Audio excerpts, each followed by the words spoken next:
There is a drug to ease pain, but one that is causing an abundance of suffering right across North America. That drug is fentanyl, a powerful synthetic opioid, 80 times more potent than morphine. As we've heard all this week, it is wreaking havoc in parts of this country. Overdoses have killed hundreds in Canada just over the past year, hundreds more expected this year. To try to reduce them here in Ontario, they're making the anti-opioid drug naloxone available over the counter. Darryl Gebien is a Toronto area resident and an emergency room doctor. He is also recovering from a fentanyl addiction. He's facing over 70 charges related to forging prescriptions and trafficking in the prescription drug. This weekend, he'll share his story at Mel Lastman Square as part of an event called Recovery Day. We'll speak more about that in a moment. But first, Darryl Gebien joins me here in studio. Good morning, Darryl. Good morning. Let me start by saying thank you. You have a difficult story, a fascinating one, and I appreciate you coming in to share it. Thank you. Perhaps we can just start with that. How and when did you become addicted to fentanyl? It was a gradual thing in the beginning. It began in 2008 with some back pain. It wasn't fentanyl in the beginning. It was a prescribed morphine-like drug called Percocet. I used that periodically, and as the back pain escalated, I ended up becoming more and more dependent on that medication. And there came a time that escalated over a period of time, and most people are aware in the recovery community that addiction typically doesn't happen in a vacuum. Usually there's other issues going on, like a perfect storm, so to speak. And there were many issues going on in my life that I now recognize in recovery that I didn't see were contributing to all the stress. It was mainly stress from various sources, but that was the main culprit. And combined with back pain, and my use of the Percocet escalated over time.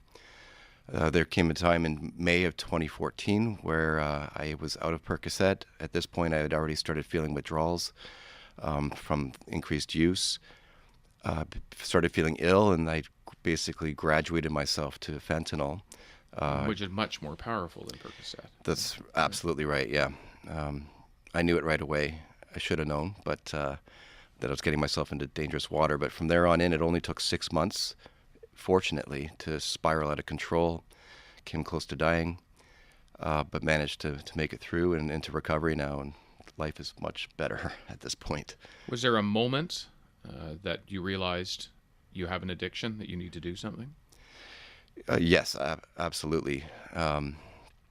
That's a tough one because when you're in it, you start losing your judgment. It affects your judgment. And so when you look at yourself, you may be aware of this, but that's at odds with the other part of the addiction itself, which is so strong. And your better judgment, again, you start losing it, and it loses the struggle, the fight between the addictive side. And that takes over your judgment. And so there are times where, yeah, I went through it and I tried to stop and quit. I'd maybe cut down or quit for about a week. But typically in my story, and I think what happens for other people, is something happens, another stress comes on, and you start to self-medicate. And that's another thing I didn't quite raise, but there was a point where it escalated the use, whether it's Percocet or fentanyl, that I was using it as a self-medication for not just for the pain, but to deal with as a coping strategy, an ineffective coping strategy. You are in recovery now. Correct. How long has that been like that? Almost 2 years. And how's it going?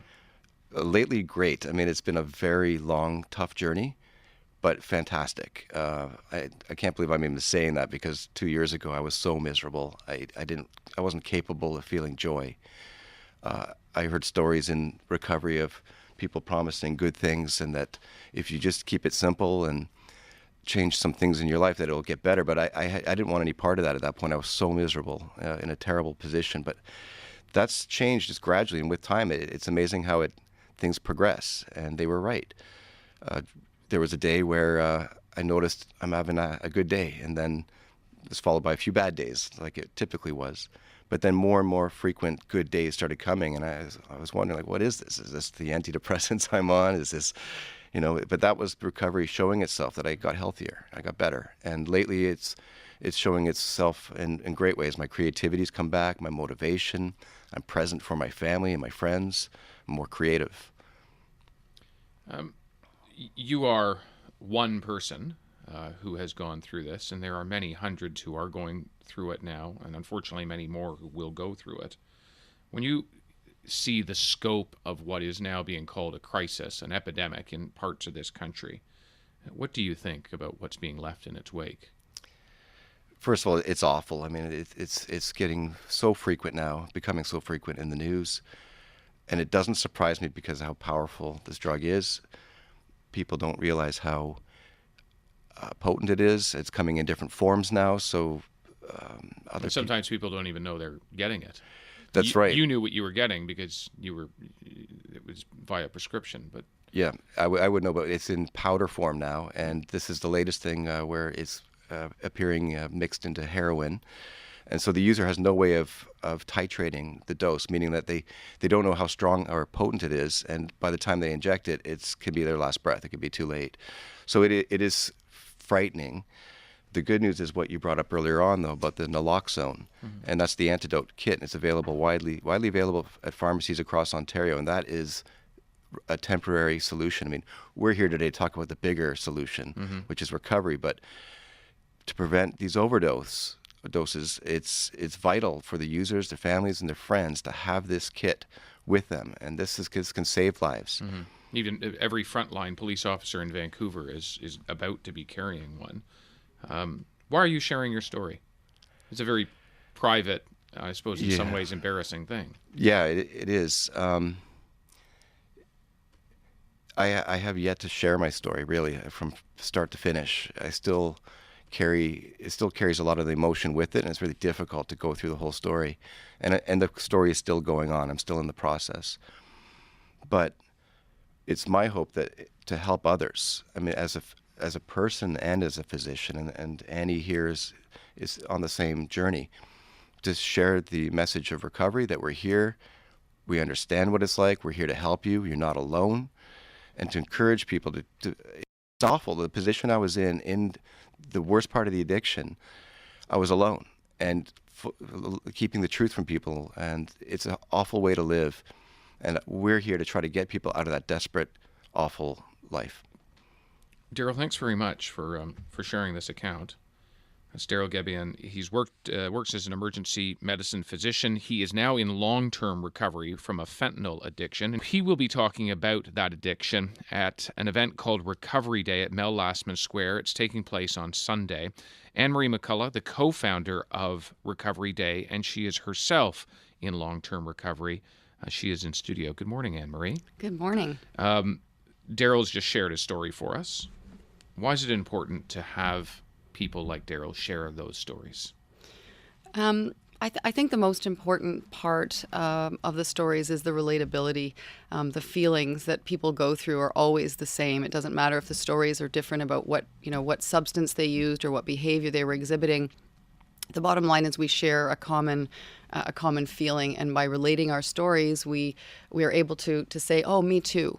Me too. Yeah, I can relate to that." And I think that really helps people who are still struggling to hear, "Oh, okay, that person went through that. I can relate to that. And oh, that person is now in recovery. Maybe I can get there too." We'll hear a lot of stories like that at Recovery Day on Sunday. Why did you start this event? Well, about 5 years ago in Vancouver, I was working at a treatment center, and the executive director and I were sent a clip to a movie called The Anonymous People that depicted an amazing story about the United States and all the recovery advocacy that had been going on there. And they had these rallies and public celebrations of recovery that we had never seen here in Canada.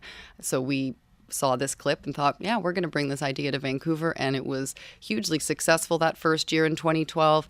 1,500 people came out and we marched the streets, and we, had the day proclaimed by the mayor. And that sort of sprung up this whole movement across Canada. We've had, 30 cities this year celebrating recovery days on various days throughout the month of September. So for me, it was very personal. For me, it was about finally coming public with my own story of recovery. And it was also about honoring my father, who I lost when I was 11 years old to this disease.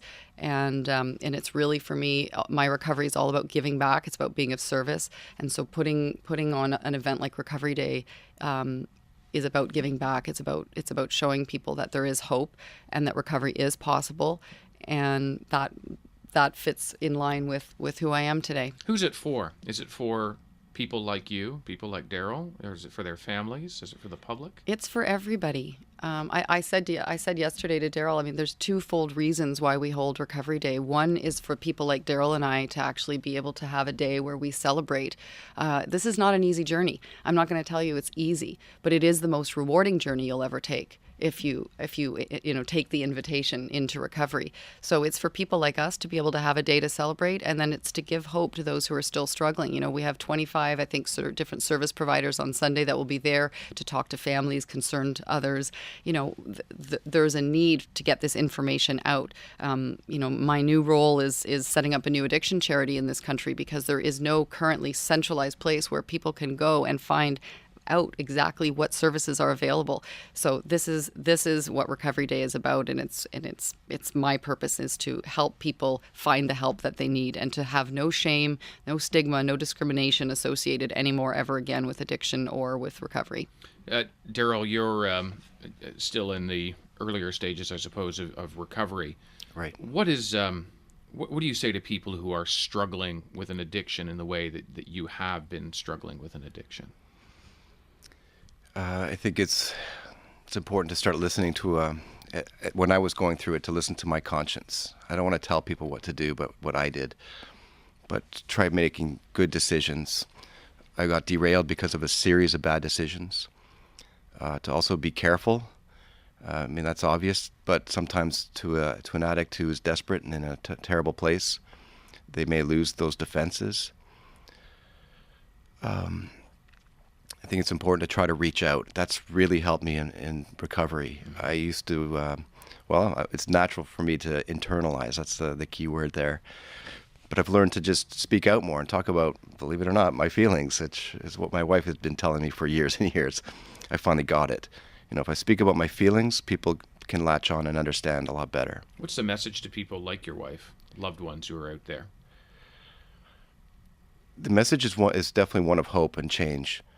It doesn't seem that way when I was in the height of my addiction, and there is a way to get out of it, even though people may not realize it and it may be scared. But there are people here who are willing to help and to guide them and to let them know it's okay, it's not their fault, and to get them back on track. And it's amazing how I feel so much stronger as a person and contributing now more, and just a much better version of who I used to be. Darryl, thank you very much. Anne-Marie as well. Anne-Marie McCullough is the co-founder of Recovery Day. Darryl Gebien, a Toronto area resident and emergency room physician. He is also recovering from a fentanyl addiction. Both of them will be at Mel Lastman Square this Sunday from noon to 3 p.m. That is for Recovery Day. The celebration will include speakers, musical performances, children's activities, and dozens of booths representing Toronto Recovery Support Services. Coming up on 7:20.